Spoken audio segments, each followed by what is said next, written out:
The next story, next email, no sweat. Okay, go ahead. This is a story I wanted to go into, man, because it's about a teacher in Atlanta, the principal, I believe she was, in Atlanta, man, made a strong move. But, in this kingdom, this is Satan's kingdom, like we just brought out. Sometimes you get penalized for wrong moves. You understand? Sometimes you get penalized and punished for doing the right thing.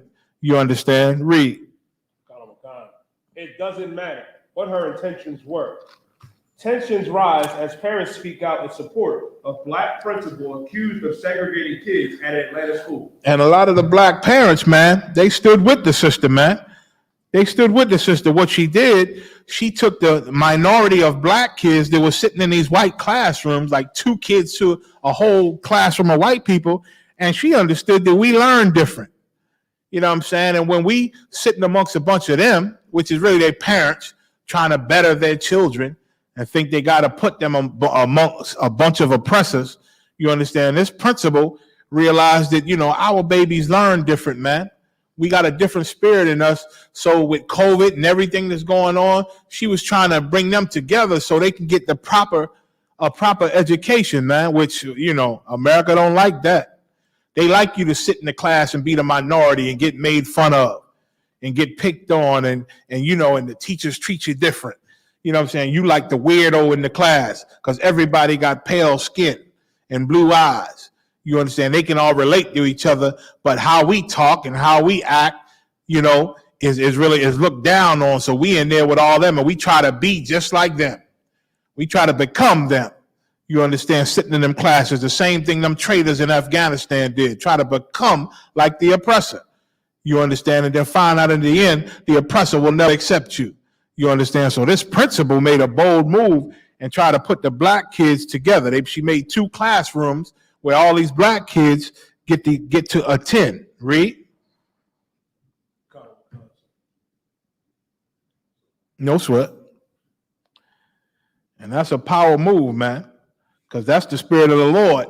They want us to come together and want us to be away from these other people. Go ahead. Sir. After an Atlanta mother claimed her daughter's elementary school engaged in classroom segregation based on race, other black parents are now coming to the defense of the school's black principal. The parents are coming to the defense like she right. Like we do learn better. Her goal was to make sure they ain't missing nothing, to make sure they wasn't getting treated no differently. That was her goal. Go ahead. Be Genesis 25. I understand that some people might feel differently, but all of the African-American parents I've spoken to are now seeing this is a carriage of misjustice, said Charles Perry. Go ahead. Barry is just one of many black parents with children at the elementary schools to put their support behind the principal, who has come under fire for an alleged classroom segregation of second graders based on their race. Right. A lot of black teachers, a lot of black parents supported her. You understand? Because all of us know, whether we admit it or not, all of us know that we learn different, you understand, and we need a different type of care. We're not built like our oppressor, man. You understand? The school system and the tests, the SATs and all them things are set up based off of their culture and how they learn and how they do things. You understand? That's how most of the time they score higher than us most of the time because it's bias. And they didn't admit that. They done said the tests in the schooling is biased toward white people. You understand? And not toward black people. Because why? God made us different. You understand? Read. Slucky. No. Read the story. Slucky. The allegations stem from the 2020-21 school year when students were learning virtually. Kelly Posey, who is black, sought to place her daughter with a black teacher she felt was the best fit. She said because her daughter is black, the principal would not allow the child to be placed with the teacher Posey sought. Mm-hmm. Right, because she was placing her with a white teacher. Once again, our people think if we become like these people and just learn from these people and try to be more like these people, that we'll be accepted as Americans, man. It's easier for us to be accepted if we walk like them and talk like them and get their education and be proper and have a proper vernacular and all that mess and, be just like that. You understand? Forget about our people and all the flavor we got. Let's take on their spirit. We think that that's the best way to live under these people. But we didn't try that for 400 years, man. We didn't try that for 400 years, and they still can't stand us, man. They still haven't accepted us. You think Joe Biden accepting you? No. You think Kamala Harris accepting you? No. You think Barack Obama accepted you? No. He don't accept us as a people, man. They still, all of them, still appease to the white people, man. They make up the majority of this country. That's their real base. You understand? Go ahead. Come. If I may say, what you bringing out is so heavy, and it amazes me, you know what I mean? I say to Wada, you know what I mean, the commander, General Yohana, and you yourself, sir, General Muhammad, the rest of the generals and the captains and officers in Israelite School of UPK. I'm right. We've been saying this, you know, since the beginning, since 1969.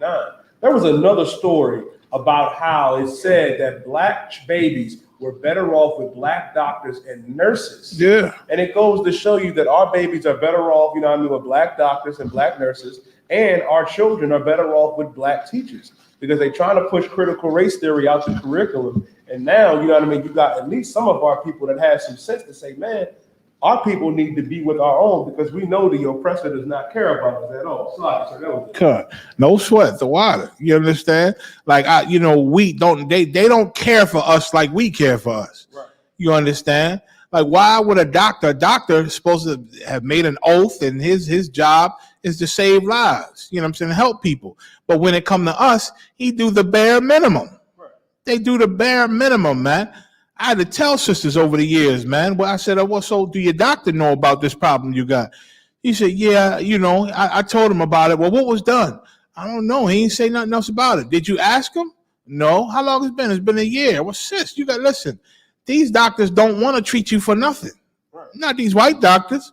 They don't want to treat you. So if they see that you could care less about your health, they ain't going to give a damn about your health. You understand? I done heard a doctor say, man, listen, my doctor said he liked the way my personal doctor said, when I go in for checkups and everything, I ask a bunch of questions because I like to know about what's going on, with health and all this and that. If they say something that I don't understand, I said, break that down. Well, why would anybody get that? Well, how would this happen? Well, what's that? And he done told me, man, while we in the office, he said, I love the way you are very concerned, with your health and you ask questions. You don't get that all the time. See, he said, doctors, the patients that are concerned and that want to know about themselves, like I come to him with something, hey, doc, man, I got this lump. Check this out on my jaw. I don't know what this shit is. Been there for about 2 weeks. And they found it's just a pimple, you know what I'm saying? But you want to know. And they say doctors tend to help go the extra mile for patients like that. You understand? Which made me understand that what's the opposite of that? Patients that don't give a damn, don't ask. You know what I'm saying? I done met sisters that got full out diabetes and what's that shit they get? The HP. Oh man, some type of. Go ahead. HPV. You know what I'm saying? And they don't, they find out and don't even check it out further or don't ask questions about it. You know what I'm saying? And don't have no concerns. And the doctors won't give a damn if they ain't asking. The one sister had a whole. I went to, I had to go. Of course, we fathers to Israel. I had to go to one sister's appointment, right? And in the appointment, the doctor brought up some orders for her to get blood labs that he had given in the past. I said, well, doc, if you don't mind, what was the results of the blood labs? He said, I never got the labs back. I never got the order filled. She never got them to me. And I said, sis, did you give them to the doctor? She said, no, I never got it done. I said, how long has this been? This has been about 6 months. She's supposed to go through this. I said, well, where's the order? She said, the doc said I gave her an order form or everything to get done. She said, it's probably home somewhere. So, I chill. But after that visit, I told the doctor, she going to get that to you. Don't sweat it. But after that, I had to check her. You know what I'm saying? And so you got to be more concerned, man. Israelites dropping like flies because we ain't concerned about ourselves and our oppressor especially. You know what I'm saying? He won't give a damn about you. You know what I'm saying? If you don't press it and ask questions and get done what's supposed to get done, man, they do the bare minimum for us. And when we suffering, listen, even when it comes to medication, you know what I'm saying? They say doctors, white doctors, they don't want to give black people no pain medication. They give them the bare minimum after a surgery. You know what I'm saying? But white people, I've heard that they ask them, do you need more? Are you sure this is enough? Like they really asking about them. Do you need more of that strong oxy they got? They say, do you need more? Are you sure this? I didn't heard it. You understand? And I done heard black people say they only gave me 5 oxy. You know what I'm saying? 5 pills after the surgery. I said, well, you're going to need more than that. Well, they're not going to do it. I think it's my insurance. You better find out. And if not, call your insurance. Because look, insurance is, if you call them, they can change things. You know what I'm saying? They got rules, but if you call them, say, this is what I need. Your doctor say, this is what I need. If they give a damn, they can get that insurance to okay it. You know what I'm saying? And just dealing medically, man. Just how they will treat you different if you don't press them. They naturally do the bare minimum. You understand? So that's understandable how black patients fare better with black doctors. And of course we fare better with black teachers, man, because they understand how we learn. They didn't grew up. They got the same spirit as us.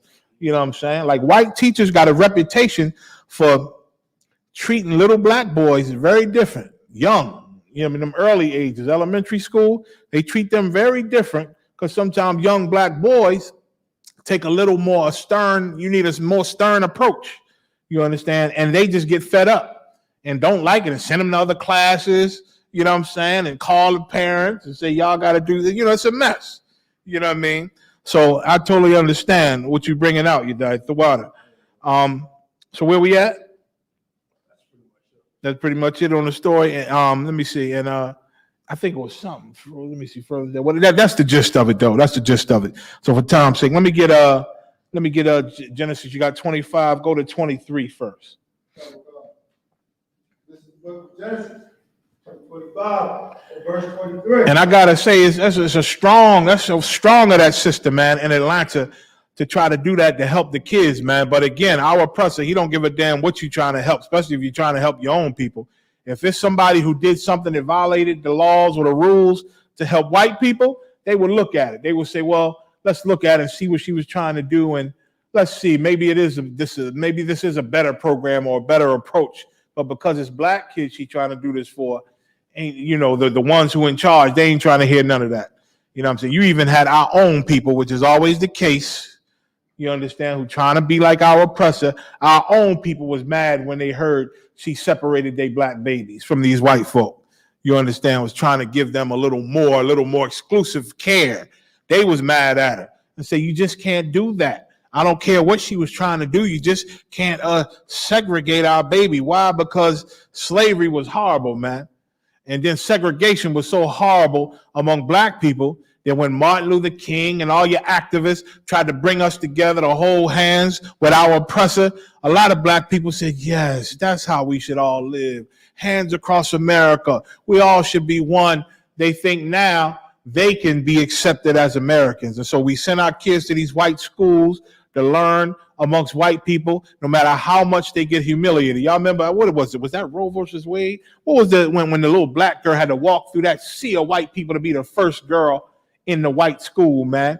And she had to walk through them, and her parents weren't there. She had no black people really around her protecting her. She had to get spitting at her. The white police around her, they just walking. They supposed to be her protection, but they spitting at her and throwing stuff at her, and she looked sad, man, in the face. Kind. She had to walk through there, man, and go in this school for the first time. That was a horrible thing that they put that little black girl through. I wish we could interview her now, if she's still alive. I don't know. It's a little black girl, you know what I'm saying? And so, we try to do these things, but black people, man, we get mad at other black people when they try to help us a little more. And we need a different hand. We need a different kind of help. You understand? After all that we've been through, after all the oppression, our poverty, even those of us that are wealthy, a little better off than others, we decide to send our kids to white schools. You know what I'm saying? They learn to be preppy, to get a good job and to be like them and to fit in. We'll never fit in with these people, no matter how hard you try. Go ahead, let's read Genesis. Book of Genesis, 25, verse 23. And the Lord said unto her, 2 nations are in thy womb. 2 nations, man. This is Jacob and Esau, the white race and the black race, right here. This is their birth in one woman's belly. She had 2 babies in her belly, and the Lord told her, you have 2 nations, 2 races in your womb, in your stomach. Go ahead. And 2 manner of people shall be separated from thy bowels. And 2 manner of people, meaning these 2 people, these 2 babies, will be very different, have 2 different mannerisms, 2 different spirits, 2 different characteristics. Right. And they were going to be what from thy bowels? Separated. And the Lord said they was going to be separated from her. Go ahead. From thy bowels. Uh-huh. And the one people shall be stronger than the other people. And one people was going to be stronger than the other people. Go ahead. They were going to be different. In other words, one was going to be very athletic and very different, man. And all that they do, the way we walk, our swag, in other words, our spirit, you understand? The way we do things, the way we dominate, you understand? Just physically dominate. Go ahead. And the elder shall serve the younger. And the elder shall serve the younger, man. The elder, the oldest one, was prophesied to serve the younger one. The older one was our oppressor, the so-called white race. He's prophesied to serve the younger, which is Jacob, Israel, black and brown people. Now that's a future prophecy. That's coming, you understand, but it shows the difference in us. Go ahead. Verse 24. Go to 27. Verse 27. And the boys grew. And so they grew up, these 2 babies, the father of the white race and the father of the black race. Go ahead. And Esau. Esau, our oppressor, white people. Go ahead. Was a cunning hunter. He was a cunning hunter, man. He was real good at hunting and being a predator and sneaking up and doing the things it takes to catch his victim, man, and subdue his victim. That was what he was good at. Go ahead. A man of the field. A man of the field. He liked the woods and the jungle. He liked being amongst the animals and smelling like them and sweating like them and just, you know, he hunt better than the goddamn lion. The lion and the elephant is in danger when it come to him. You take the fiercest animal in the jungle, the fiercest predator, he better watch out for Esau. He better watch out for this man, because this man is the ultimate hunter, man, the ultimate predator. Go ahead. And Jacob was a plain man. And Jacob, our father, Israel, he was a plain man. Go ahead. Dwelling in tents. He was like a homebody, man. He was chill. He liked to swag. We like to lay back. We like to chill, man. You know what I'm saying? We were very athletic and did a lot of athletic things, but we wasn't into being the perfect hunter. You know what I'm saying? And swooping down on our prey. You know what I'm saying? That's another spirit. Our spirit was more chilling, man, and playing. We like to enjoy each other. We dwell in tents with each other, man. We like family. You know what I'm saying? And barbecues and events where we amongst each other and drinking and enjoying each other. We was family, man. We family oriented, man. We like to take care of our family and grow crops and deal with our animals and our cattle, man, and feed our family. Ain't don't nothing feel better to a black and brown man than to feed his family, man, and to raise animals and cook it up and to raise crops and take care of his family. Don't nothing feel better than that, man. While Esau, he's the type of man, he leave his family, man. He leave and go hunt and just fulfill all that he loved. You understand? Go to other countries. I was watching how, you know, Esau used when they was over the so-called Vikings and them, and how ancient Edomites who ain't know what was on the other side of the damn water, how their whole thing was to raid, man, go raid other people, man, and take their riches. And that was what they did. Well, small cities of people that train to fight, and they just try to find other lands that they ain't never been to raid people, man. That's where the Raiders of the Lost Ark come from and all them different things. The Saxons fighting the Vikings and all that there. You understand? Because their thing was to go raid other people. You know what I'm saying? And murder them and take their riches and then leave. And maybe come back another time when they got some more riches. You understand? And eventually decided we're going to stay this time. You know what I'm saying? That's their history of being hunters, man, and murderers and killers. Go ahead. Verse 28. And Isaac loved Esau. That's it. So that's it on that. Go to Leviticus 20 and 24. So we are different from these people, man. We are different. And why? Because God made us different. Right. The Lord made us different, man. He the one put us in Rebecca's womb. He the one said 2 nations are in your womb. God created us to be 2 different people, 2 manners of people, man. Different. Read. Slakia. Go ahead. This is the book of Leviticus, chapter 20 and verse 24. Uh-huh. But I have said unto you, ye shall inherit their land. We shall inherit their land. Go ahead. These are the heathens that was now living on our land that was originally ours. This is the Garden of Eden, the land of Canaan. You understand? The land of Israel, they call it today, in Iraq and all those Middle Eastern land. That was the Garden of Eden during the time of Adam. And of course, Adam was kicked out of that land. And throughout time, heathens occupied that land, Hamites. And so the Lord said, what? Read that again. Ye shall inherit their land. The Lord said we was to go back and take that land back from them because it was ours from the beginning. Go ahead. And I will give it unto you to possess it. And I will get it unto you to possess it. Go ahead.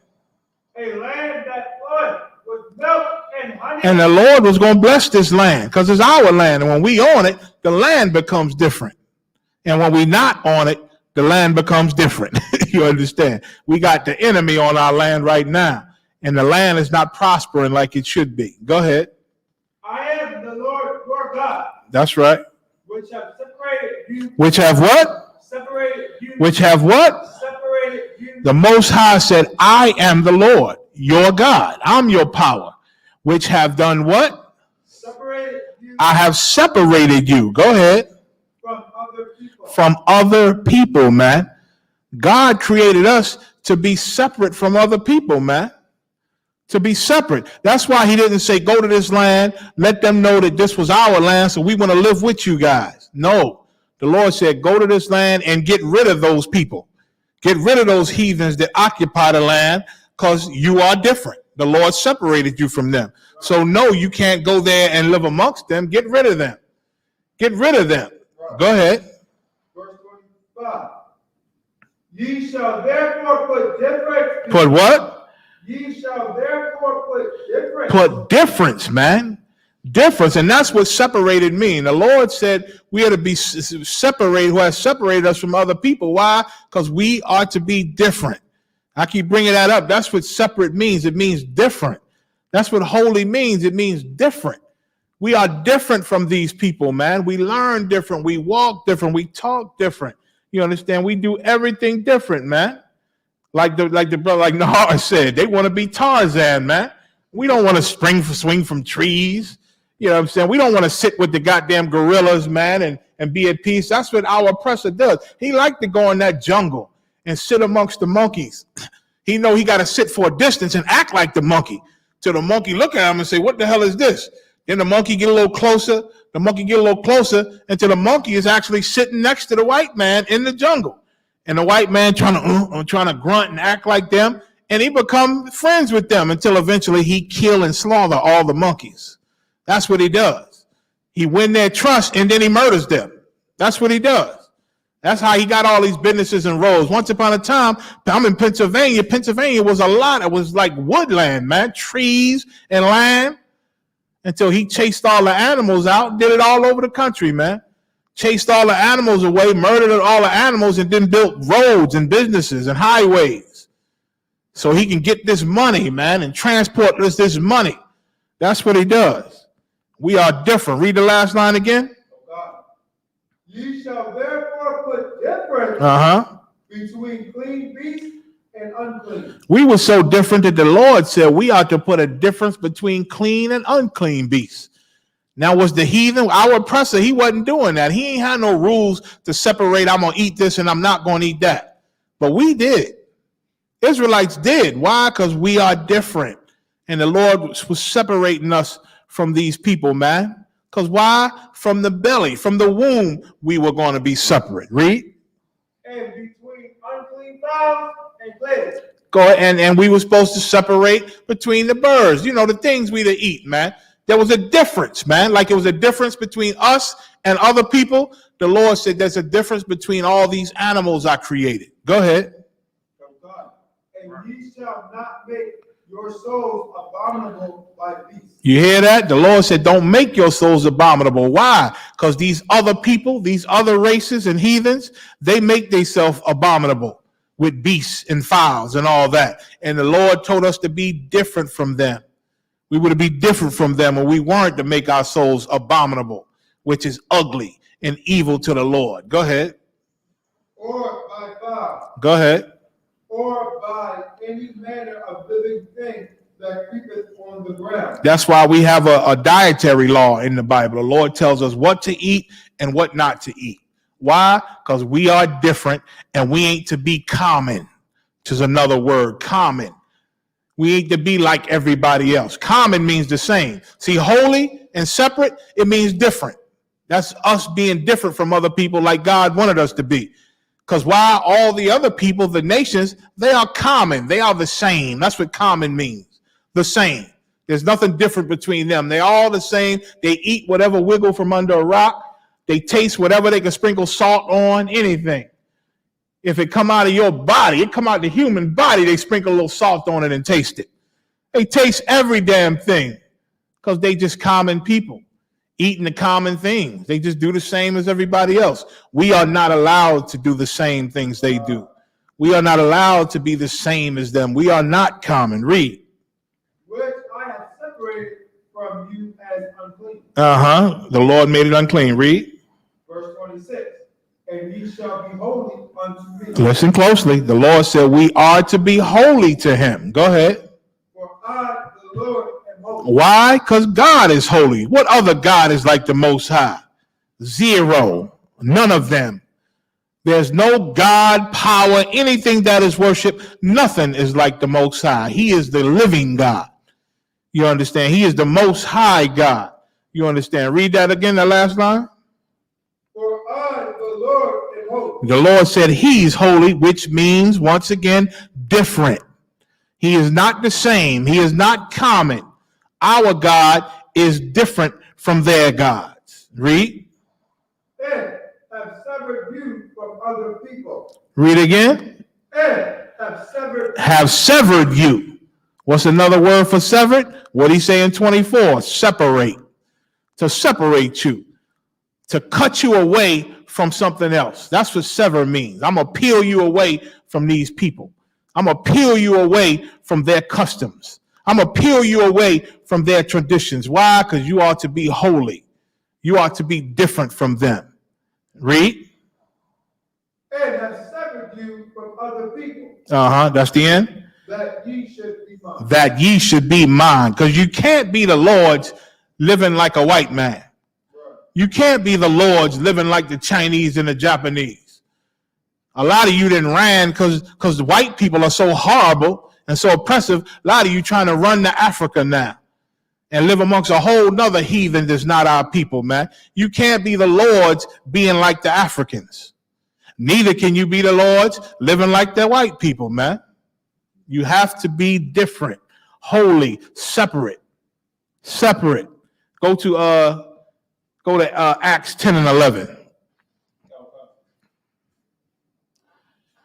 Once again, this woman, she had a heavy spirit on her to break the rules, to try to get black people together to help them out. But the word got out, word got around, and now the oppressor trying to come down on them. But it was a strong stance, man. Listen, anybody in Atlanta, y'all know this teacher, give her a call, man. Invite her to the school. Let her know we understand what she tried to do, man. We understand what she tried to do, and that was very strong of her, and let her know it was biblical. It's biblical what she did, and it's biblical the way they coming against her. You understand? Let her know she invited to learn what made her do that and why it was the right thing according to God. You understand? Let her know. Invite her to the school, man. You understand? Go ahead. This is the book of Acts, 10 and verse 11. And saw heaven open, and a certain vessel descending unto him. Read the beginning. This is the book of Acts, chapter 10, verse 11. Talking about Peter. Go ahead. And saw heaven opened. So give you a little pretext. Peter went up on a rooftop to pray.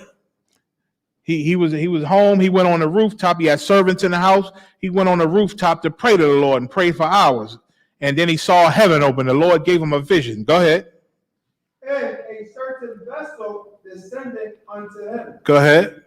And it had been a great sheet knit at the four corners. So he saw something coming down under him, and it turns out it was a sheet, like a big sheet coming down. Go ahead. And let down to the earth. Go ahead. Verse 12. Wherein were all manner of four-footed beasts of the earth. So when the sheet came down to Peter, there was all kind of four-footed beasts and animals on this sheet. Go ahead. And wild beasts. Go ahead. And creeping things. And fowls of the air. Creeping things, wild beasts, fowls of the air, all type of animals and birds and creeping things, bugs and insects on this sheet. Go ahead. Verse 13. And there came a voice to heaven. Rise, Peter, kill and eat. So this voice came from heaven. With this sheet came down with all kind of animals on it. Pigs and lions and cows and sheep and all kind of different things. Everything. All type of bugs and insects, all type of birds, buzzards and eagles and crows and chickens, all of them on this sheet. And Peter saw it. Then he heard a voice come from heaven, said, Peter, get up and kill. Rise and kill and eat. Meaning eat these things. Put these things in your body. Go ahead. Verse 14. But Peter said, not so, Lord. And even though this voice, he knew it was the Lord. He knew it was the Lord. Told him, get up, rise up and kill these things and eat it. But Peter said, La, Lord. La. Why did Peter tell the Lord no? Go ahead. For I have never eaten anything that is common or unclean. Peter said, Lord, I have never eaten anything that is common or unclean. I have never eaten the things that the heathens eat. All these unclean things. There was all type of animals on this sheet, unclean and clean. And Peter knew that it's against the law to eat these things. And Peter said, not so, Lord. I have never eaten these abominations, these insects that are unclean, these fowls and birds that are unclean, like buzzards and eagles and crows and all the things that, we ain't supposed to eat, that our oppressor, who's common and does anything and everything that he wants to. Peter said, I've never lived like these people and eaten these things. I've never been common or unclean. Go ahead. Verse 15. And the voice spake unto him again the second time. What God hath cleansed, thou call not thou common. And the voice said, what who is clean? What God hath cleansed, what the Most High have cleaned or cleansed or made special. Go ahead. that call not thou common. Don't call that common or the same. Go ahead. Verse 16. This was done thrice. And the vessel was received up again into heaven. Read. Verse 17. Now while Peter doubted in himself what this vision which he had seen should mean. So Peter didn't understand. Why would the Lord tell him to eat these things and accept these things that are unclean? You understand? I got 4 quarters. Slock it. Can you put them in the meter? Slock it. All right, the water. So Peter, Peter didn't understand why would the Lord say these things to him, to tell him to eat these unclean things, these abominable things. Go ahead. Behold, the men which were sent from Cornelius. Slocker, jump down to 28. Now we're going to jump down. Oh God, verse 28. And he said unto them, ye know how that it is an unlawful thing for a man that is a Jew to keep company or come unto one of another nation. Right. So our laws tell us certain animals, certain insects, certain birds we cannot eat. Excuse me. It's an abomination. It's unclean to us. They're common. So that's what Peter was saying when this sheet came down with all these random animals and things, and the Lord told him to rise up and eat. Peter said, no, we're not allowed to eat these things. So after the sheet went back up, Peter had to think, what the hell did that mean? Why would the Lord tell me to eat these things? So when you read down Israelites were called Gentiles, heathens, right? And our law told us not to deal with heathens because, once again, we just read Leviticus to separate from other people. Now, Israelites, actual Israelites, were punished over time throughout the centuries to live amongst these unclean people, amongst these heathens. And so they would live under these people. So the Jews, the ones that were still in our homeland, still in our cities, would call these other Israelites that were mainly the Hispanic, Latino,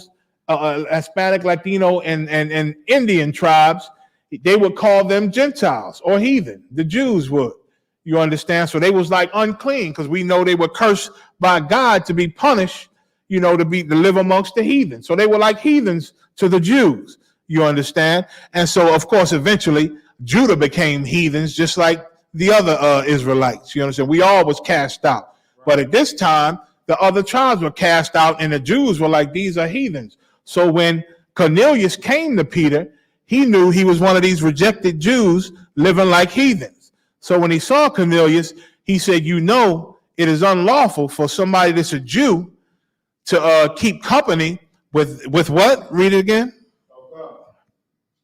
You know how that it is an unlawful thing. Like it's against our law. It's an actual crime. Go ahead. For a man that is a Jew. For a Jew, for an Israelite, Jew living in the commonwealth of Israel, Judah, some of Benjamin and Levi. Go ahead. To keep company or come unto one of another nation. To come unto one as another nation. So this brother Cornelius, this Israelite, Peter was calling him another nation. He was a whole nother race according to the Jews, because they were outcasts. They were outcasts. It's like you rejected, you a traitor, or for whatever reason, the Lord didn't put you under these heathens. That's what you are now. Like all of us, we didn't grew up in America as Americans. As Americans. They call us Afro-Americans or African Americans. You understand? That's the same thing as Cornelius was. He came up under heathen people and adopted the name of these heathen people. That's why Paul went to Corinth. Corinth was a heathen city, but there were Israelites there, and Paul had to go teach them. That's why we got the book of Corinthians. Ephesia, you understand, was a place called Ephesia. You understand, where Paul had to go teach the Israelites in Ephesia. There's a book of Romans, because Paul had to go teach the Israelites that came up under the Romans. You understand? And we in America, we came up as African Americans, Afro-Americans. But the Lord sent the Spirit to raise up the Israelite school of UPK to teach us anyway and bring us back home. Right. So Peter, when he saw Cornelius, an Israelite that he knew was looked at like a heathen, he let him know, well, first and foremost, it's against the law for me to deal with you. And then it started hitting him. It hit him about that vision he had. Read on. But he understood that vision that God gave him up in the previous verses, man. When that sheet came down with all these unclean animals and unclean insects and unclean and common birds, and the Lord told him to rise up and eat, he understood when he saw Cornelius that the Lord was showing him something about this moment right here. He understood that the Lord was telling him that even though Cornelius is common and unclean and came up as a heathen, he's still one of me, so don't call him common or unclean. He said, the Lord has shown me what? That I should not call any man common or unclean. And where did the Lord show him about a man? Because on that sheet, there were animals and insects and birds. Where did the Lord show Peter not to call any man common or unclean? In that same vision. The vision was a metaphor for Peter to accept something he think is not good to accept because the Lord was doing something special. He understood that the Lord said, rise and eat these unclean things, because when he met Cornelius, this unclean man that was in front of him, the Lord was bringing him back to Israel and he was no longer unclean. So don't call this man common or unclean. That was the vision, you understand? And that's heavy because, once again, even though we was punished to come up under these heathen and to come up as common or unclean people, the Lord said he was still bringing us back home to make us clean again. And that was prophesied way in the book of, I think, Ezekiel. I'm going to take the stick of Joseph and bring it with the stick of Judah and make them one stick. Because the Lord understood he had scattered Joseph. He had scattered the nation of Israel, which is was about 9 tribes. 9 tribes of Israel. He had scattered them. You understand? Amongst heathens, amongst the nations, man. You understand? He knew that, and that's why he prophesied through the prophets a long time ago that he was going to bring them back home. You understand? And the book of Romans tell you about how he bringing them back into the fold. You understand? So that's the vision that Peter saw. And that's why it's heavy to understand that we always supposed to be separate. And this sister did this, and then black parents supported her because they all know we different. Even Christians know we different, man. Christians know we different, but they just live on a hope that's really a lie. That they can change these people and they can make these people love us again. Because that's the doctrine of Christianity. You understand? To love all people. That lie, that John 3:16 lie. God so loved the world. They think that's everybody. You understand? But they forget God also said in the Bible to love not the world in 2 John. So now what? In John 3:16, he said God so loved the world that he gave Christ to die for that world. But then in 2 John, he say, love not the world, neither the things in the world. Oh, well, that's why I don't believe in that Bible, because it contradicts. No, it don't contradict. We can teach you what that means, man. It makes perfect sense. There's more than one world in the Bible, man. World means age, society, a people. You understand? That's what it means. And there's one society in this earth that God loves, and there's another society that he hates, that he said not to love, man. And Jesus Christ so loved a certain world, not all the worlds, not all the societies. There's a world on this earth that Jesus Christ died for in John 3:16, and that world is the world of Israel. Right. You understand? That's in the book of Isaiah. Who knows the chapter and verse? Isaiah 45 and 17. The water, appreciate that. Isaiah 45 and 17 tells you that that world is Israel. Israel is a world. You understand? Go check it out and read it. That's how you understand what the Bible is saying, man. That's how you know the Bible don't contradict. But if you ain't in the ISUPK, you ain't got a clue to what the book is talking about. You guess it. And you trying to figure it out, but you can't put this thing together. Right. Because you ain't been taught. You understand? Let me get a time check. No sweat.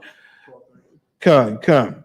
So that's it. It was strong of that system, man, that principle. Let me try to get into the few of the questions. Let's go to the first one. Question is, Christian Israelites who don't believe in God or the Bible is offended that Zaryak rejected the African. We are not African. This came up recently. You know what I'm saying? Some old Christian Israelite, brought up the fact that Zaryak rejected that Hamite, that so-called African years ago, who wanted to come to our event, or they asked, could he come to our event? And Zaryak told him rightfully, hell no. We just read, where the Lord told us to be separate from these people, man. Where the Lord severed us from other people. We just read it. You understand? Peter understood it when he said, the Lord, I've never done anything that's common or unclean. I've never eaten anything that's common or unclean. Told Cornelius, that it's unlawful for us to be with them of another nation. But he understood also that the Lord was doing something special with Cornelius, bringing him back home. This African, this Hamite that Zaryak said could not come to our event, he wasn't special. You understand? He was not our people coming back home. Africans are not our people. They are not kin or brothers. Let me pour something out of there in a second. Ham. He is not brothers to the Israelites. You understand? Ham was the youngest. We're going to read it now, who Ham was. Ham is the biblical name of all the African tribes and countries, all the indigenous African tribes. They only put that label on us because when the white man in Rome was murdering us, the Israelites fled into Africa, trying to hide from that pale skin, trying to blend in among people that had brown skin like ours. But of course, we couldn't hide for too long. They still knew who we were. Those Africans that we were trying to hide amongst knew we wasn't their people, and they told on us. They right here, they over there. These are them Hebrews over here. And they made deals with the white man, our oppressor. and they captured us eventually and brought us over to the Americas, man, and to the islands of the Americas, man. They knew we wasn't their people. When we going to wake the hell up? You understand? The Africans are not our people. It was right for Tazariak to tell that little Hamite that he ain't allowed to come to our events. Right. You understand? A lot of you mad because we invite Sinetta to our thing. He is an Israelite, at least. He is our people, man. You understand? So our events are open to all Israelites, man. Hell, the Israelites that ain't in the school, they need to come to our events so they can see what real life is, real family is, real brotherhood. You understand? Read Ham in the Bible dictionary. This is the Zondervan Bible Dictionary. I'm going to read what they say about Ham, who once again is the father of all the African nations and tribes and countries. Give me Jeremiah 14:2. This is the Zondervan Compact Bible Dictionary. Slakia. Everybody, give me Jeremiah 12:9 instead. Go ahead. This is the Zondervan Compact Bible Dictionary, page 213. Ham, the youngest son of Noah. So Noah, everybody know about Noah. Noah had 3 sons, man. When the Lord brought that flood and drowned all the people, Noah survived, his 3 sons survived, and all of their wives. So there was 8 people after the flood. There was Noah, his 3 sons, and each of them had a wife. So there were 8 people. Go ahead. Born about 96 years before the flood. Now before the Lord brought the flood, Ham was born. He was about 96 when the Lord brought the flood. In other words, go ahead. And one of 8 persons to live through the flood. 8 people. Go ahead. He became the progenitor. He became the progenitor, which also means like the father or the head of. Go ahead. Of the dark races. Of the dark races. So Ham is the father of those dark races, man. Them dark ass people in Africa. You know what I'm saying? Them African countries and nations. It's going to tell you. So Ham is the father of the dark races. Go ahead. Not the Negroes. Not the Negroes. Why did they say? Scholars then research this, and they know that black people, the Negroes, although we are dark-skinned people, we are a dark race on the earth. We are not the same dark race as the Africans. It said not the Negroes, man, telling you that you are not part of these Hamites. Right.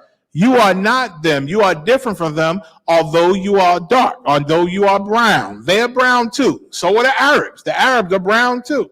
You understand? We are not the only brown-skinned race or dark race on the earth. Right. Once again, that's why we ran into Africa, fleeing from Roman persecution and slavery. We tried to blend in amongst people that had brown skin, thinking we could hide. You understand? Hoping we could hide, hoping it would be harder for this pale-faced man to come find us. But again, even the Africans hated us. Right. Even the Africans didn't want no part of us. You understand? So not the Negroes. Go ahead. But the Egyptians. The Egyptians, they are Hamites. They are the children of Ham. Africans. Go ahead. Ethiopians. The Ethiopians are the children of Ham, who are the Africans. That's Haile Selassie was an Ethiopian. He was one of them people who our brothers from the tribe of Benjamin worship a whole lot, man. Haile Selassie, a lot of Judites worship him too. Trying to get down with Benjamin, man, thinking he's the Messiah. You understand? Thinking he was the Messiah. Worshiping Africans. You understand? A lot of our Hispanic and Latino brothers and sisters worship Africa. Because why? Our oppressor, the white man, lied to them and tell them their culture comes from a mixture of Africans and the white Spaniards. That's what they tell our Hispanic and Latino brothers and sisters. And so we believe that. They believe they got some root in Africa. You understand? Go ahead. But that's a lie. Go ahead. Libyans, man. Libyans are actual Africans, actual Hamites. Go ahead. And Libyans are like the west side of Africa. Go ahead. Canaanites. And Canaanites. Canaanites, which is like southern Africa. You understand? Which originally was southern Africa. So they are the people that make up the Africans, man. And all the other countries just stem out of them. You understand? They are the real Africans, but they made it clear. The scholars made it clear who wrote this book said not the Negroes, telling you that black people, the Negroes, the ones they call Negroes on them slave the sale slips to be sold, this and that kind of Negro, this and that kind of Negro. The Israelites were called Negroes. Africans were never called Negroes. You understand? And they made it clear that the Negroes are not Africans. And we didn't write this. We didn't make this up. White scholars made this book, man. Right. These type of books they read in those top colleges that you can't afford, black and Hispanic, man. Right. That we not up in there like that, but they discussing these type of histories. They discussing this in Princeton and Yale and Harvard. You understand? They discussing these things. And we wasn't never supposed to read this. They never intended for us to find this. You understand? But through the Spirit of the Lord, we found it. And Tazaryak was 100% correct to deny that little dirty African admittance to one of the UPK events. The hell he coming for? What he gonna do? Teach us about the science of piss and how it keep flies off of you? How to pour cow piss on your chest and face? And smash manure all over the side of your face to keep the flies and bugs off you? No. We don't do that. We got something called, guess what? Ready for it? It's called soap. We got that thing called soap. Deodorant. You understand? Lotion. Baby oil. You understand? We got those amazing miracle things. I used to work with an Ethiopian out at Penn's Landing in Philadelphia, and he would stink every day. And on hot days, he'd go to the bathroom, take his shirt off, and wash his underarms. And, you know, he was one of our supervisors, and we was cool enough to talk to him. And I said, his name was Abraham. I said, hey, why do you wash? And why don't you wear deodorant, man? Why don't you just put the deodorant on and you ain't got to go through all this that you're going through in the damn office bathroom, washing your underarms, man, because you smell like an animal. So why don't you do that? He said, no, deodorant not natural. Natural body odor and body smell, that natural. We just natural from the earth and all that mess. And he was an actual Ethiopian, man, and used to smell like the wildebeest, boy. You know what I mean? Working up in there. So, you know what I'm saying? So they are not our people, man. They are not our people. And what in the hell we want that for? You understand? Jeremiah 12:9. Irish Spring, Sharabna say. Damn right. Dove, wonderful. They're wonderful inventions, man. Dove is a wonderful invention, man. Sure, go ahead. They used to bathe in giraffe water. Oh my God. You know what I mean? The natural, the giraffe water and mud baths and all that mess, man. Go ahead. Jeremiah 12, verse 9. Mine heritage is unto me as a speckled bird. Go ahead. The birds round about are against her. Come on, and then a speckled bird, speckled just means covered or marked with a large number of small spots. It's just a metaphor showing that we different, man. We range in different shades of brown. All of us read Jeremiah 14:2 before. The Lord said we are black unto the ground. In the Hebrew, it read quadar, which is black or dark skin.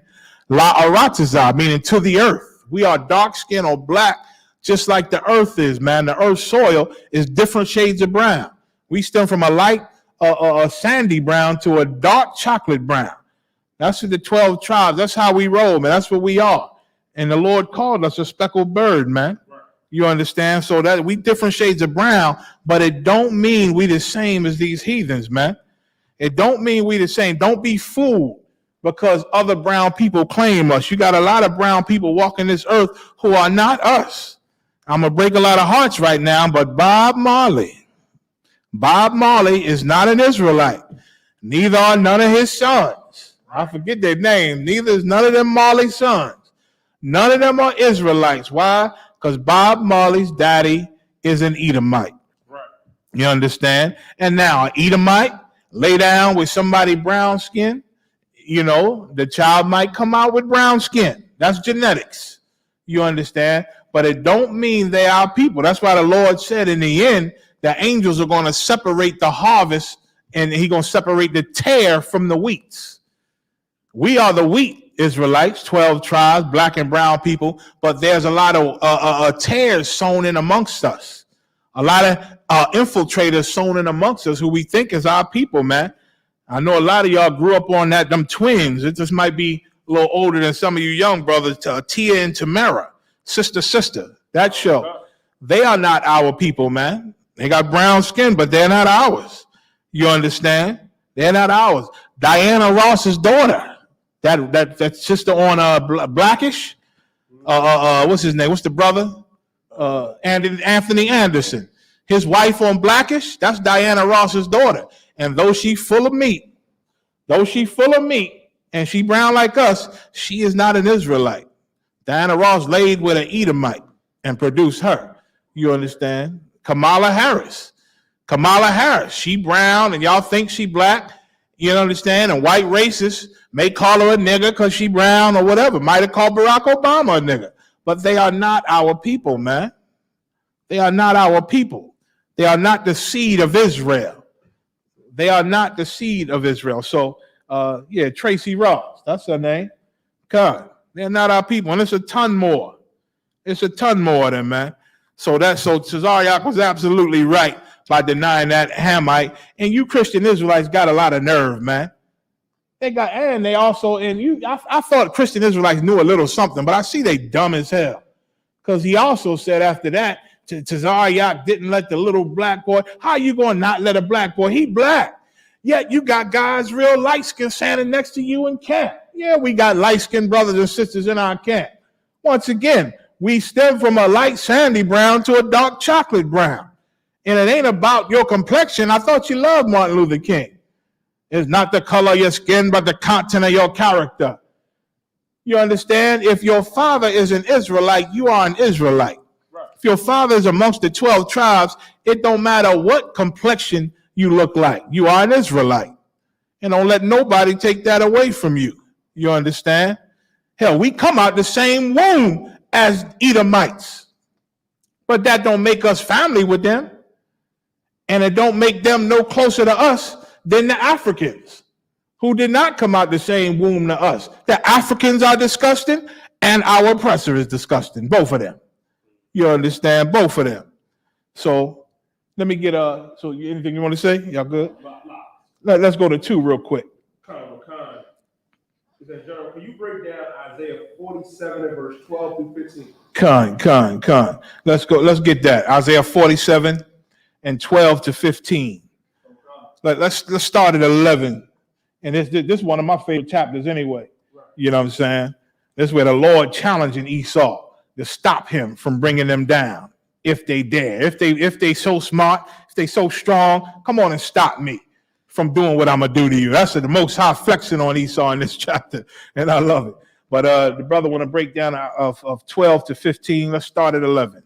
So God, this book of Isaiah, chapter 47 and verse 11. Therefore shall evil come upon thee. Thou shalt not know from whence it rises. This is the Lord telling our oppressor, evil is going to come upon you. I'm about to judge you, sinful kingdom, finally. And evil going to come from you, and you ain't going to understand where it's coming from or how this happened or how'd you get into this spot. How come you didn't see this so you could stop it? You ain't going to be able to figure it out when the Lord bringing these things on you. They fighting over COVID right now. Don't understand where it came from. Is it China or did America do something? Now they saying America might have had a hand in helping China experiment with these things and it got out to the public. Oh my God, how come we can't stop it? What's going on? Are we going to be ready for the next pandemic? Oh my God, the virus, COVID then got stronger and now we're dealing with a variant. And now they're saying the vaccine may not be as strong as we thought it was. You may have to get a booster shot. You may have to do this. They scrambling and trying to stop the Lord as he increases their plagues, man. Right. At the same time, they bring in plagues of fire. You know how long California been burning and other places been burning, and they still ain't figured out how to stop it or put it out? Why? Because they can't stop the Lord. And the Lord saying, let's see, do what you do. Read on. Oh God, and mischief shall fall upon thee. Mischief is like bad things happening to you. Go ahead. Thou shalt not be able Once again, they can't even stop the fires in California yet. They can't, all these years and years and technology and power and might, they can't even stop the fires yet. Why? Because the Lord's hand is in it. The Lord's hand is in it. They can't even stop the Lord's plagues, man, because the Lord is his plague. Go ahead. And desolation shall come upon thee suddenly. So you see, the Lord is challenging them, right? All right, read. Which thou shalt not know. Go ahead. Desolation, destruction going to come, and you ain't going to understand it. Go ahead. Verse 12. Stand now with thine enchantments. And so this is part of the brother's question. The Lord saying, stand now with your enchantments. Go ahead. And with the multitude of thy sorceries. The multitude of your sorceries. Read.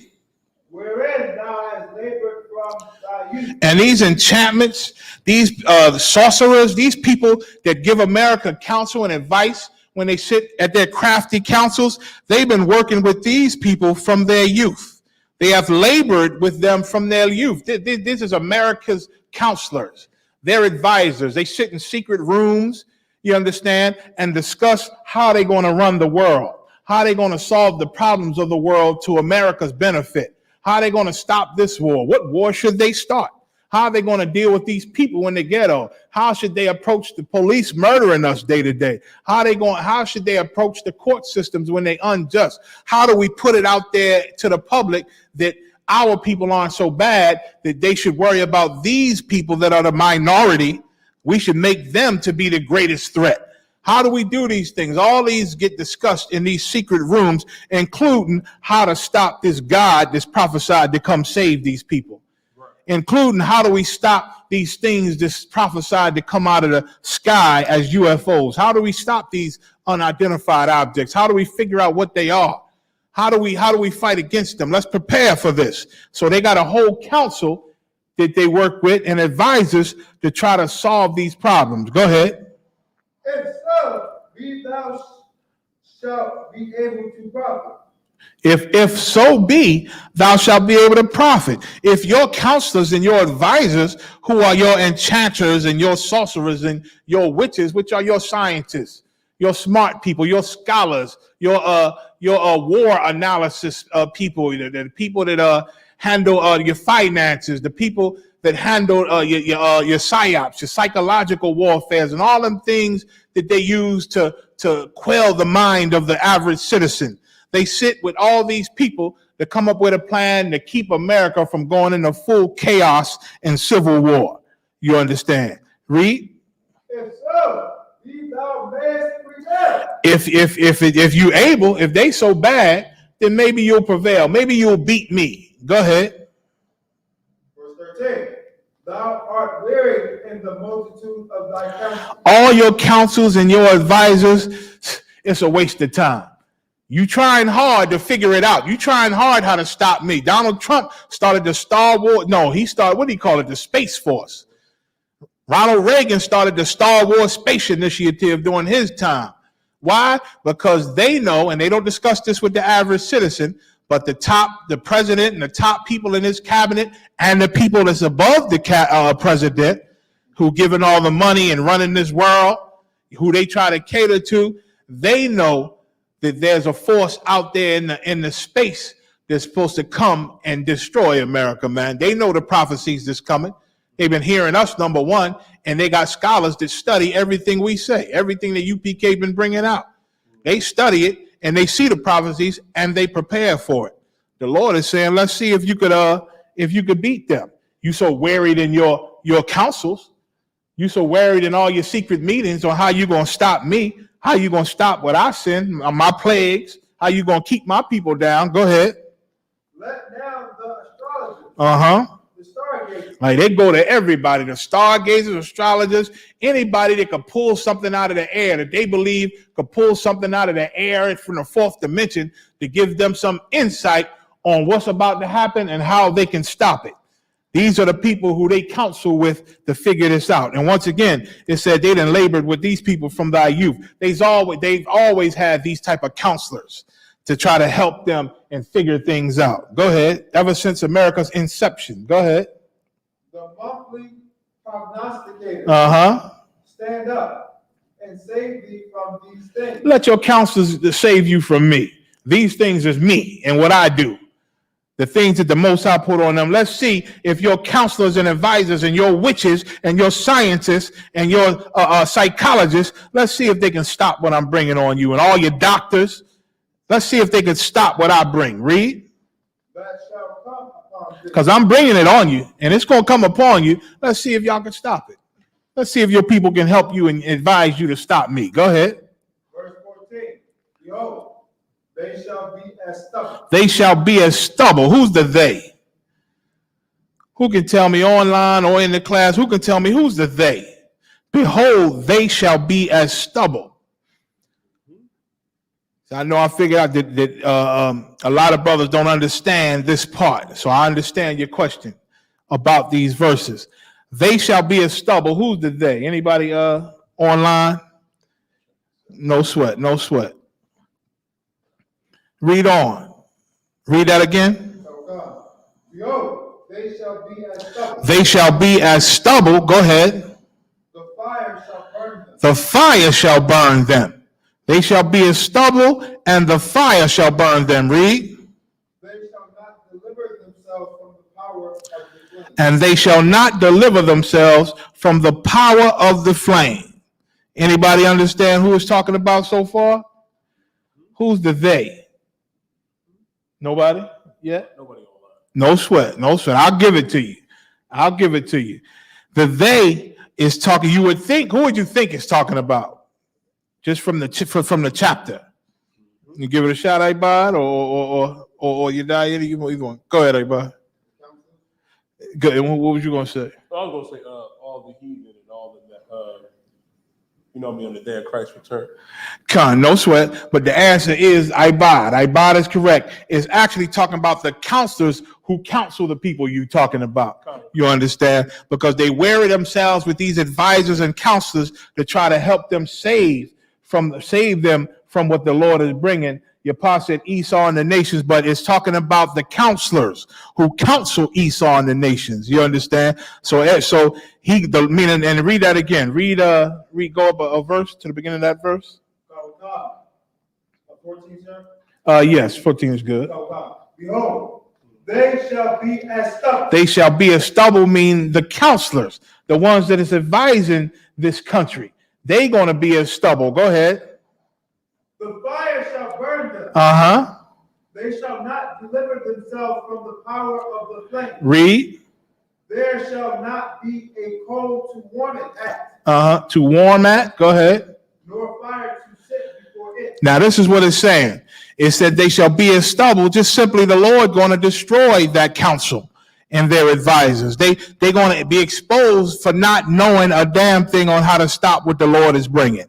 You understand? The heathen, Esau, and the nations and the heathen, they're going to realize that these advisors and these counselors, they don't know a goddamn thing. Because the Lord going to expose that they are stupid and they don't know how to stop the Lord. Read the fire. Oh God. The fire shall burn them. The fire shall burn them. The Lord's wrath and destruction going to destroy them, man, and expose them for knowing nothing because they have never known a thing. All America's crafty counsels, they've been trying to figure out how to do things. They never knew anything. They never had any power. They never had any insight into the fourth dimension. These are hustlers, just like witches and soothsayers and fortune tellers are. They are hustlers who speak a good game. You understand? Just like people with familiar spirits. They call the familiar spirits because these spirits that they convince the people that they in touch with are like family. They are people that's familiar with these people who would like to talk to them again, who would like to hear from them again, and they get hustled, man. And once again, I think I said this before, I ain't sure. That's why the Most High don't like witches and enchanters and all them. Not because he mad at them because they going into the fourth dimension and pulling spiritual things out. That ain't why the Most High is angry with them. The Most High is angry with them because it's all a hustle. And he hustling the people and cheating the people, man. And it's unbrotherly to do this to Israel. to fool them into thinking they talking to their uncle who they miss so much, or grandmama and all this and that. The Lord ain't mad at them because they got some power they shouldn't use because they got no power. Right. They hustlers.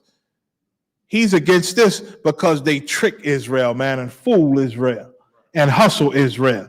You understand? So these counselors, the same thing. The Lord going to destroy them and expose them to let the ones who in this counsel, who getting counsel from them, know that they don't know a damn thing. Read on. They shall not deliver themselves from the power of the flesh. And they're not even going to be able to save themselves, man, let alone save America. Let alone counsel America on how to beat the Most High. Read. There shall not be a coal to warm at. Now, what does this mean? There shall not be a coal to warm at. Coal. Imagine a fire. You in the woods, you doing whatever, and you trying to warm yourself with coals. Let's say coals. You know, coal is just compressed wood. You understand that? Let's say you putting wood in the fire burning. Everybody's around the fire trying to get warm. What does that heat do for them that's around this fire? What is this heat? Why are they all around this heat? It's actually one word. But if you don't know the one word, just describe why would they ever be around this heat? Anybody? I buy you die. Anybody online? Why would they be around this heat trying to get warm at the coals or the wood? Obviously, it's cold, right? Obviously, the heat feels good to them. Right. So because it's cold, because the elements ain't right, they got this fire and they're around it, and they trying to get warm because this warmth, this heat gives them what? One word. It gives them, I got to give it to you. Anybody? There you go. You got it. Comfort. Comfort. Who is that? That's, Young? That's Trooper Malachi. Trooper Malachi. It gives them comfort. It gives them comfort, right? So now, when the script, read that line again. There shall not be a coal to warm at. So the Lord ain't even going to let them get comfortable no more with thinking that they got the answers. The Lord taking away the comfort of Esau and the nations because why? He destroyed their councils. He destroying their smart men, their scientists, their doctors. They being exposed for not knowing a goddamn thing. They can't help America no more. So now America can't get any comfort from them no more. These lying ass counselors, these lying ass advisors who trying to act like they so gifted and in tune with the spirit world and know the future. Everybody gonna find out that they don't know the future. And America and their allies are not going to be comfortable no more. They're going to be like a fish out of water with no answers on how to stop these plagues that the Lord going to bring and is bringing, these problems that they're going to have within their government, the civil wars that's starting, how to control the people anymore. They ain't going to have no answers on how to keep America stable. Read. Nor fire to sit before it. Nor fire to sit before that. Meaning the same thing as the coal. You sit before fire for warmth, for comfort. All that comfort, all that security is going away by the hands of the Most High, taking away their advisors and their counselors. Read. Thus shall they be unto thee with whom thou hast labored. This is how they're going to be. Those counselors, those advisors who work for you because they work for money. Like they ain't advising America because they so gifted and got spiritual power. They advising America because of the money. They're laborers. And America didn't work with these people, work with these advisors since their youth, since America was started. You understand? Since America was started, since they came from England and killed our brothers, the Gadites, and took over this place. They've had counselors and advisors in place on how to move forward in America, how to make America great. And now these same counselors ain't going to have no answers on how to stop the Most High from what he bringing. So they going to not be comfortable no more. They're not going to be secure, not be a coal to warm at, nor a fire before it. And thus shall they be unto thee with whom thou hast labored. They're going to be no help at all. No help at all. Read. Even thy merchants. Even thy merchants. Go ahead. From thy youth. The people that make money and get rich with you, they ain't going to be able to help you or do nothing. No matter what advisors you go to, what counselors you go to, they're not going to be able to do anything. I know they've helped you in the past. They've helped America become the #1 superpower. They've helped America have the greatest military in human existence. They just said that last night on CNN. America has the greatest military in human existence, and they're right. This is the greatest military ever. If they wanted to, they could kill every Taliban. They just have to kill all of the Afghanistanis, all of them. They could slaughter that whole country because they're so powerful and nobody could stop them because they're so powerful. You understand? But again, their advisors advised them not to do that. It would look very bad if you kill the citizens, if you kill the civilians. So the Taliban and other enemies to America, they hide amongst their civilians because they know America likes to keep face. Their counselors advise them not to look bad, not to do that. You can't publicly, just kill civilians, trying to kill them, although they can do it, and they got the power to do it. It's not what they advised to do by their counselors, but their counselors going to be soon found of naught. The counselors going to soon them counselors going to be found lacking. You understand? Because they ain't going to know what to do, what our God is going to do to them. Read on. What we got left? They shall wander every one to his port. They're going to wonder, meaning they're going to go their own way. Instead of trying to advise America how to save America from the Most High, they're going to be trying to find a way to save their own goddamn self from the Most High. They're going to wander to their own quarter. They're going to be trying to save their family from these plagues. Remember Egypt, right? The Lord sent boils on everybody's ass. Had a boil. You understand? They ain't know what to do.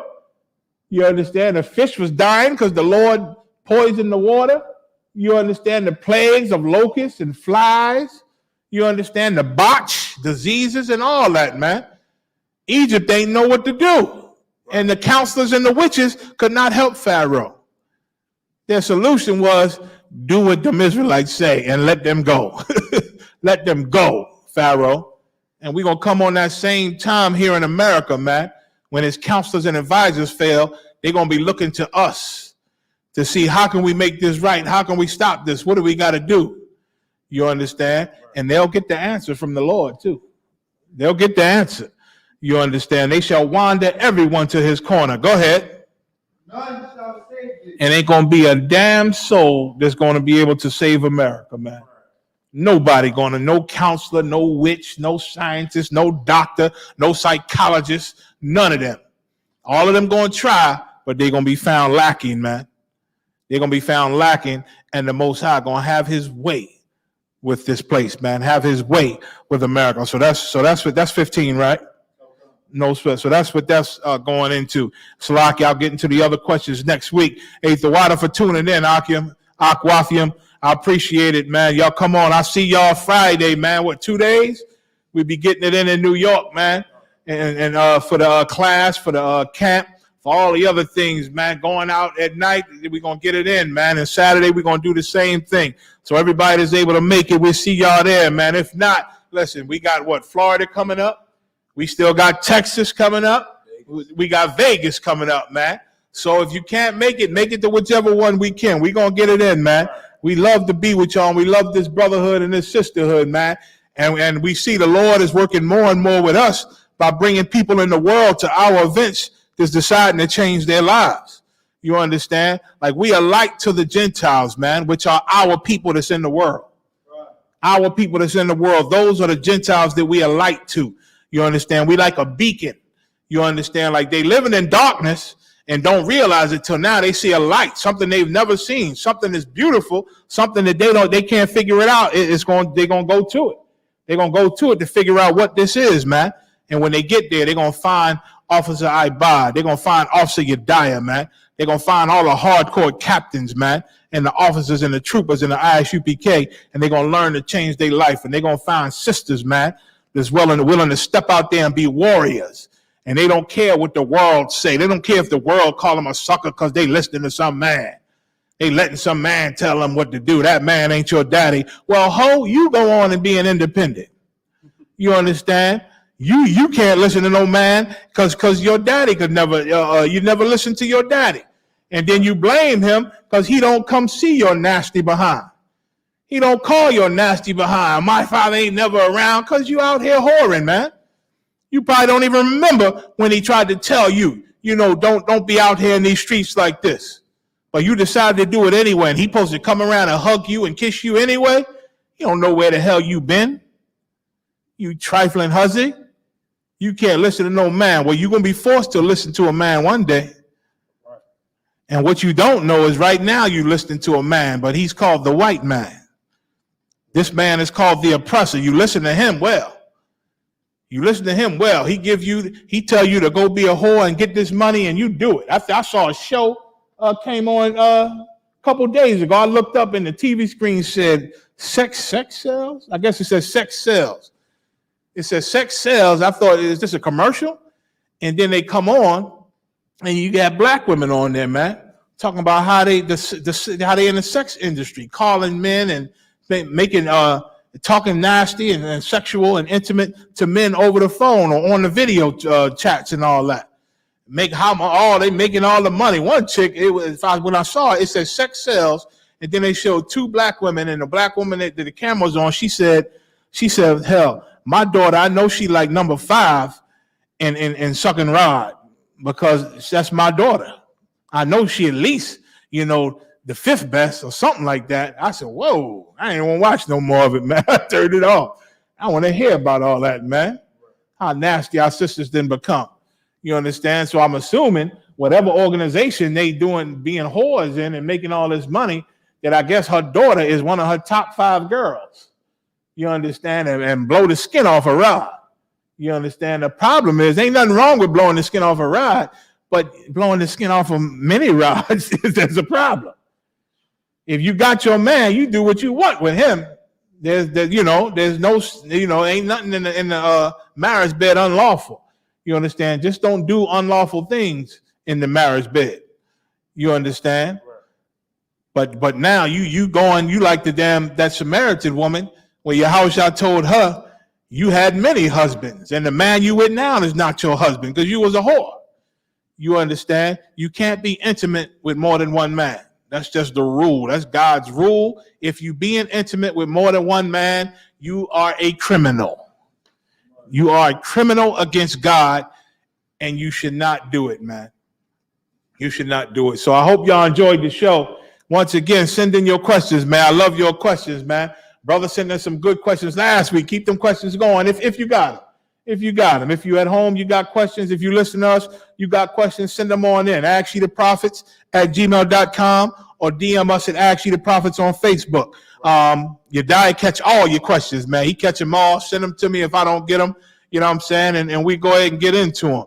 Still got a few good questions that I didn't get into yet, but I'm going to get into them. I'll see y'all next week, Lord will. Some of you I'll see in New York Friday. Shalom.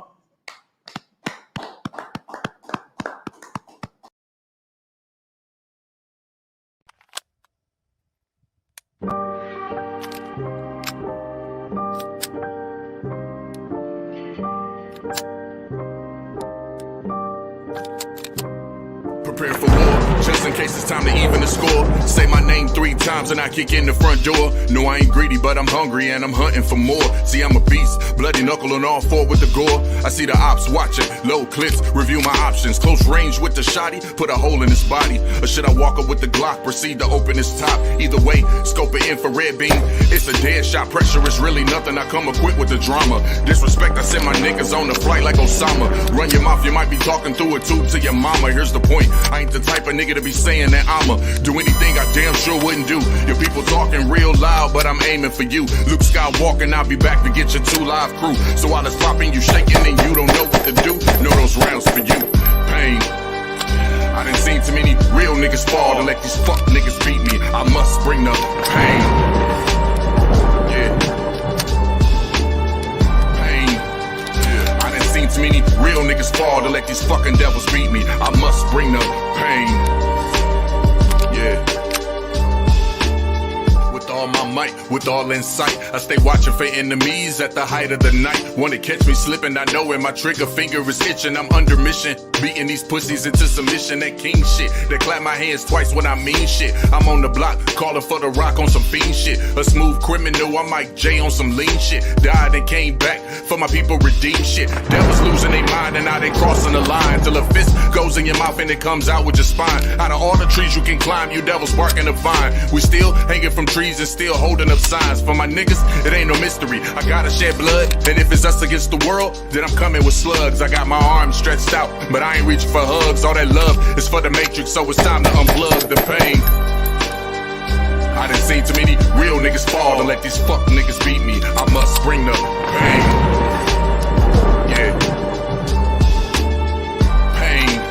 Yeah. I done seen too many real niggas fall to let these fucking devils beat me. I must bring the pain. Yeah.